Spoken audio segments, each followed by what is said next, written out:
Have you ever wondered what secrets lie behind that iconic logo with the stars that announces the best movies? The story of Paramount is much more than cinema. It's a saga of ambition, innovation, and, like any good movie, some scandals. Let's go back to 1912. Chicago was the beating heart of a country in full transformation. In this context, Adolf Zukor, a Hungarian immigrant with a vision for business, founded Famous Players Film Company.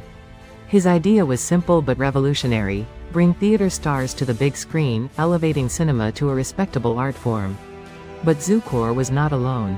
In parallel, the Hodkinson brothers created Paramount Pictures Corporation, a distributor that would soon become a giant.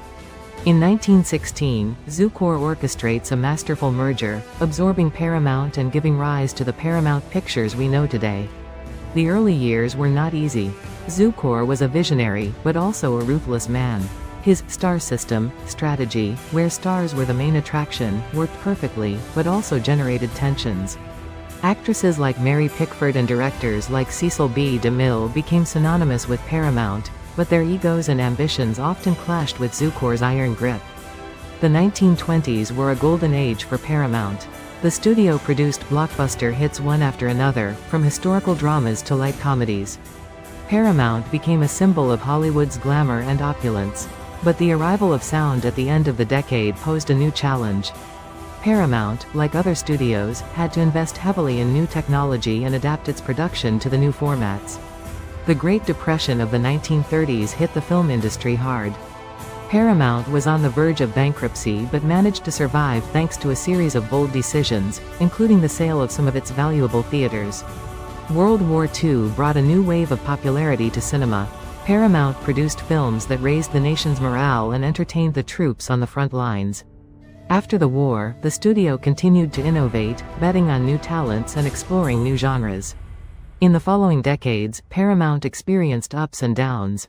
There were moments of glory, such as the success of The Godfather in 1972, a film that revolutionized the crime genre and consolidated Paramount as a top-tier studio. But there were also periods of decline, marked by competition from television and financial difficulties. Throughout its history, Paramount has been the subject of numerous rumors and urban legends. One of the most persistent myths is that of the soul contract, signed by some Hollywood stars.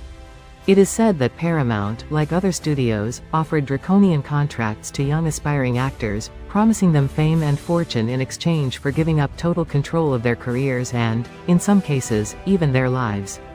While there is no concrete evidence of the existence of such contracts, the legend persists, fueled by stories of stars who found themselves trapped in oppressive studio systems and who suffered devastating consequences for trying to break free.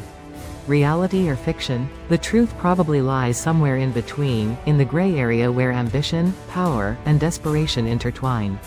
Today, Paramount remains one of the most important film studios in the world. It is part of the Viacom-CBS media conglomerate, and its logo with the stars remains an instantly recognizable symbol of quality entertainment.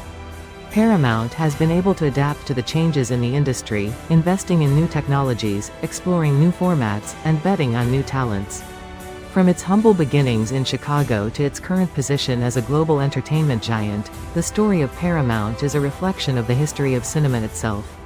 It is a story of innovation, ambition, power, and, of course, some well-kept secrets. Because sometimes, behind a simple logo with stars, lies a universe of fascinating stories. Did you enjoy this journey through the history of Paramount? Subscribe and comment on which other brand you would like us to investigate.